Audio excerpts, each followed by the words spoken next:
Happy Monday. How you doing? How's your weekend? Hope you had fun. Hope you stayed safe. We had a good weekend in spite of Mother Nature not being nice to us. Rained Saturday, Sunday. So there's always next weekend to look forward to. Hopefully get back out on the road. Uh,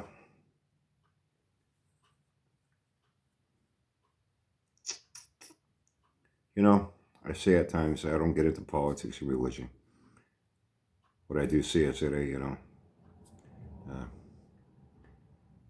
I'm not a believer, but hey, if it works for you, makes you a better person, more power to you.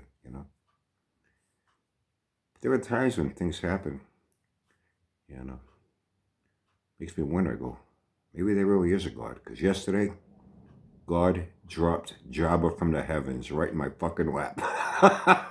The day after I said, oh, it's fine to get boring as a motherfucker on here. Boring, boring. So I was going to have to wait until something juicy came on before I'd, talk about it.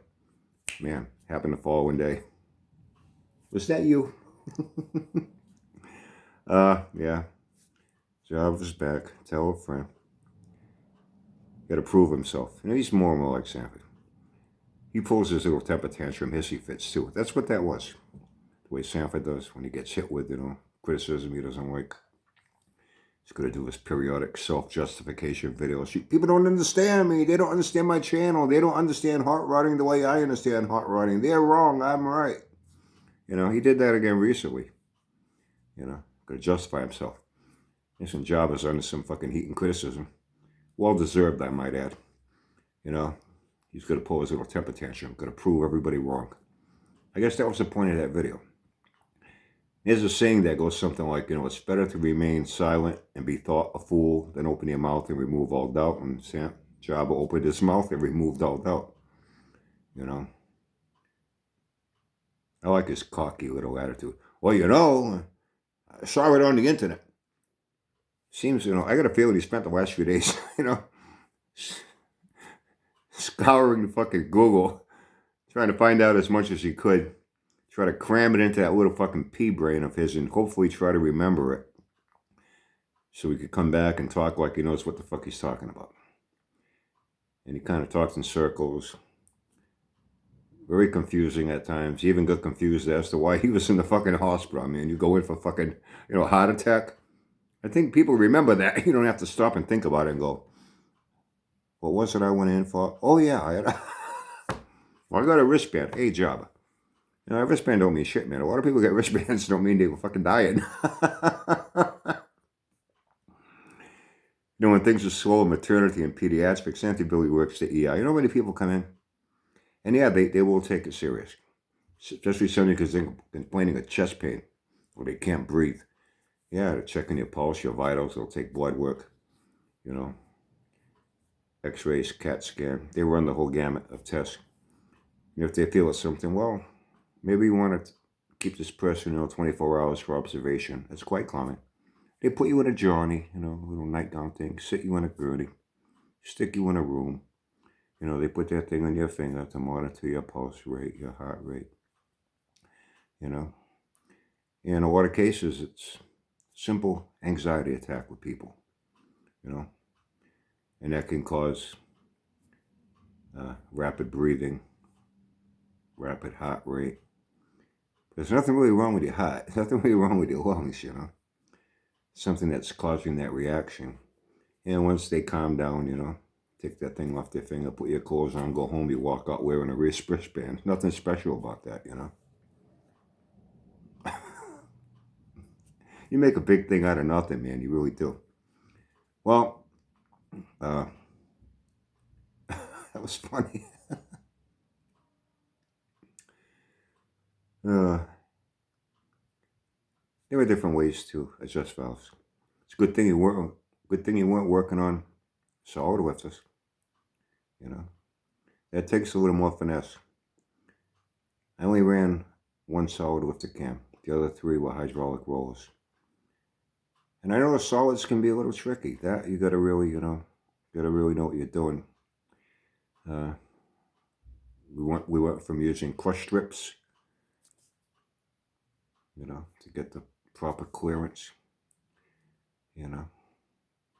2 feeler gauges.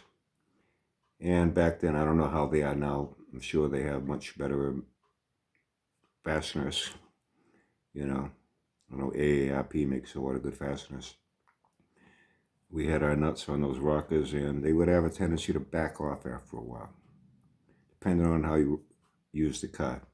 There's one guy in the city told me he had a nice green GTX 69, beautiful car with a 426 Hemi. He was hard on that car, real hard on that car. And he would say every now and then it'd be tick, tick, tick, he'd lift the wrap, Saws make a little bit of noise to begin with, but this was a little excessive. So I gotta fucking adjust the valves again. They fucking backed off. We used to use poly locks to help solve that problem, Saws require a little more maintenance and a little more know-how in getting your valve lash correct. And trying to keep those nuts in place. You don't want to keep taking them off and putting them on, taking them off and putting them on. That's wear and tear on that stud and thread itself where you could have a problem down the road. So a lot of guys use poly locks. Other guys would even use thread lock on them. Hydraulics are pretty simple, I'm the type that, if it's simple and it ain't broke, why try to fix it? Why try to overcomplicate things? If you try to overcomplicate things to sound like you're fucking brilliant and knowledgeable, and you sound fucking stupid. You talk about things that don't need to be done. You couldn't even get your fucking distributor, and you couldn't figure out if your number one piston was up on the compression or exhaust stroke. How long did you struggle with that and then blamed everybody on YouTube for giving you bad advice? You don't know what the fuck you're doing, Java. The point of that video is to prove to people that you know what you're doing, because a lot of people are telling you you don't know what you're doing.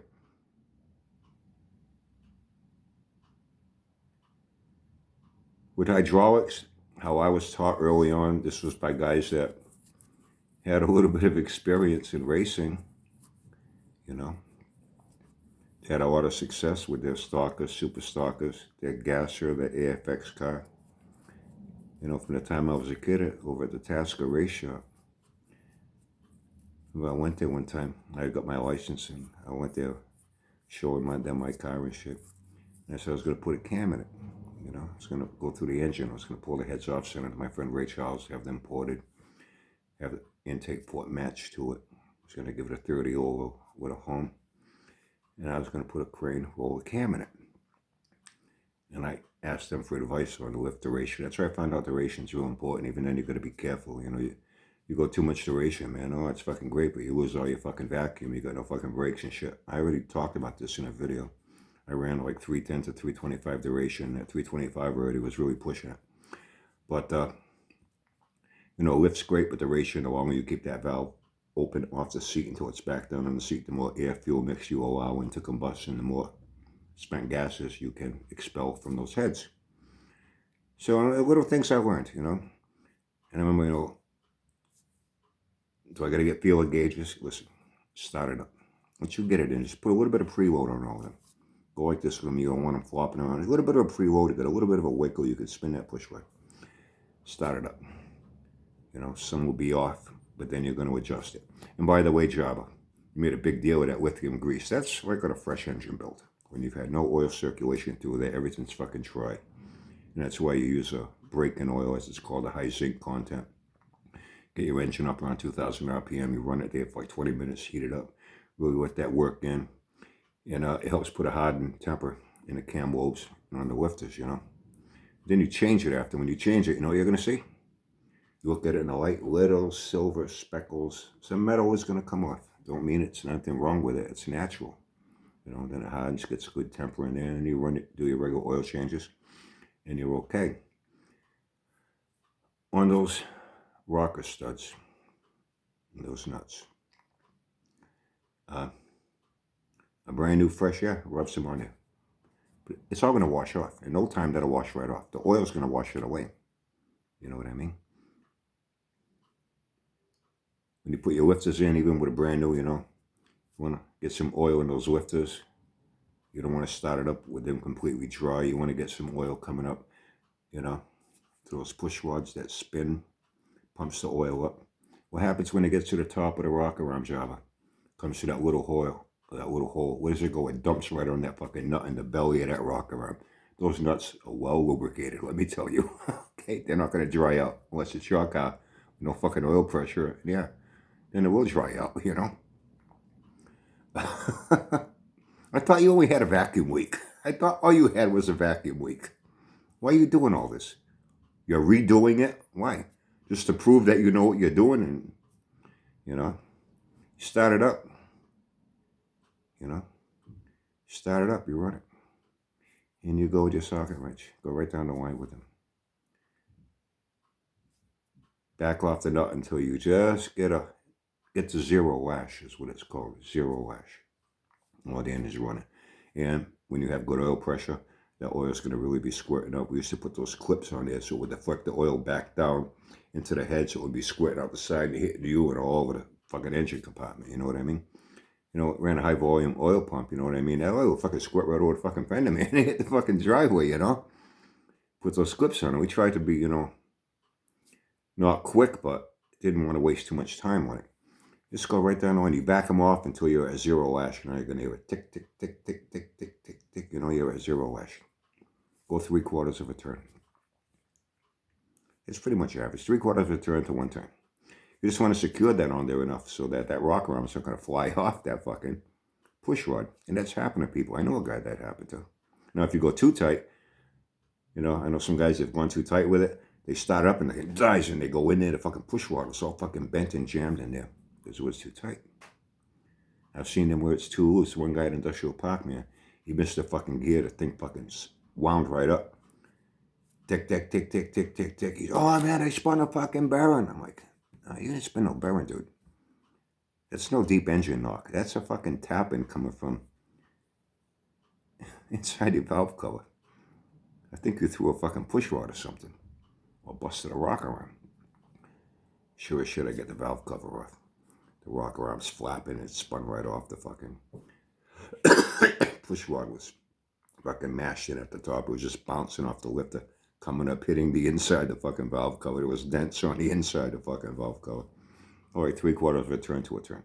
I only had one car that had to go a little bit deep, and it was based on advice I got from a guy that was a big-time Pontiac guy out in Westport. That's when I learned a lot of Pontiac from him, and my uncle also told me the same thing. You know, we had to do this on the Super Duty 421 and 428. I had two of my Firebirds. A turn and 3/4.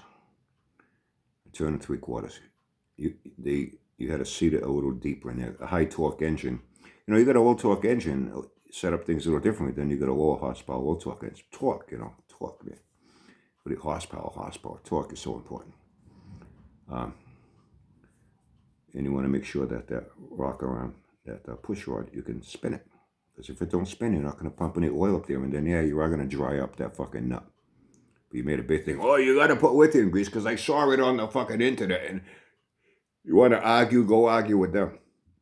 Really, I think you spent the last few days, you know, trying to be a fucking Google expert mechanic, trying to cram everything you could jam into that fucking pea brain of yours to be able to come on and talk like you're a fucking expert. You know what you're talking about. And you overcomplicated the shit of something that's real fucking simple on a very simple fucking engine. You know what I mean?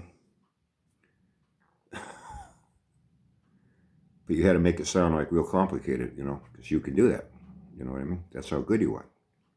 You know? And I found out something new. You know how Sanford's good as pickle sniffers? Big Woba, King Hog, as I call him. As good as pork chop sniffers. Come to think of it, I forgot about him the other day. I was talking about these guys, they're putting out their projects. Even I hear the beekeepers back, crawling around junkyards again. And they were begging for money too, with GoFundMe's and all kinds of shit for him. Hold on 1 second. Okay, sorry about that, I had a text. But that's what happens with all these guys, they want to work for themselves. You know, hey, cash your money, I'll go yak it, meet them, talk about cars, you know. Give me $5,000 for a weekend, you know. They don't pay into SSI, don't pay into Medicare, they don't pay into anything. They get old, they get sick, they get hurt, they got nothing to fall back on. You know what I mean? Hey, let them. I don't have their worries. But, you know, police intercept a 440. Well, fucking King Hog, Big Woba. There was a road runner, he yanked out of the woods how many years ago? $200. That thing was pathetic. Mother Nature was eating it, a wide tree branches growing through it. It was completely gutted, nothing. It was a junk. It's going to rebuild that. Remember that? It's going to rebuild it. Drive it to Carlisle. That ever happened? I kind of forgot about him. But he's good as pork chop sniffers. Sanford's good as pickle sniffers. Guess what? Jabba has a fat smeller. You heard me right. Fat smeller. Definitely not a smart fella. He's a fat smeller. He loves the smell of Jabba's farts. He's just banging a drum in support with him. Guy doesn't like me. Wonder why. He's trolled me a few times. He's funny as hell. Another guy that's got multiple account names. They control, go troll into this. Fucking block him. You know what I mean? Come back under another name. I think he trolled me twice already under like 3 different names over the last few days. He's got more free time than me to be creating all these fucking accounts and shit. And I saw it on there because I watched the video when I got the text with the link. Hey, Brian, guess who's back? Back again. Jabba's back. Tell a friend with the fucking link. So I watched it to kind of know what to expect, And I saw the comment from this guy. Joe Mad. Hey, Joe, how you doing?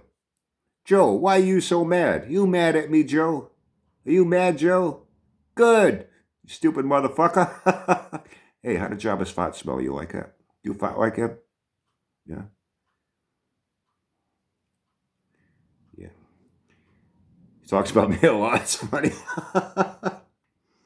Shit, oh yeah, when someone like Cabral, when Brian sees this, some reason Jabba and them, they got this jealousy thing. They think everybody's fucking jealous of them. You know what I mean? Jabba, especially jealous of him, his automotive knowledge, jealous of his cars, jealous of his Matchbox cars, jealous of his boom boxes, jealous they can't fight like him. You know what I mean? He's got this jealousy thing stuck in his fucking head. So that's what he accused. When people criticize him, that's the only thing he has to come back with. You're just jealous of me. Did you think that up all by yourself? Is that all you're capable of, Jabba? You're jealous. This guy too, this fat smeller. Cabral says this, he'll be jealous of your knowledge. Yeah, okay, if you say so. If you say so. So anyway, yeah, that was funny though. And how sad they say it'll take some real batshittery and God drops Jabba from heaven right in my fucking lap the following day. That was fucking great. I'm quite sure that more batshittery will come down the road, either from Sanford, besides Jabba. I'm sure he's not done, trying to prove how great he is as a mechanic. I'm sure he's not done, trying to prove, he's gonna prove to people. All he did was prove how fucking stupid he was.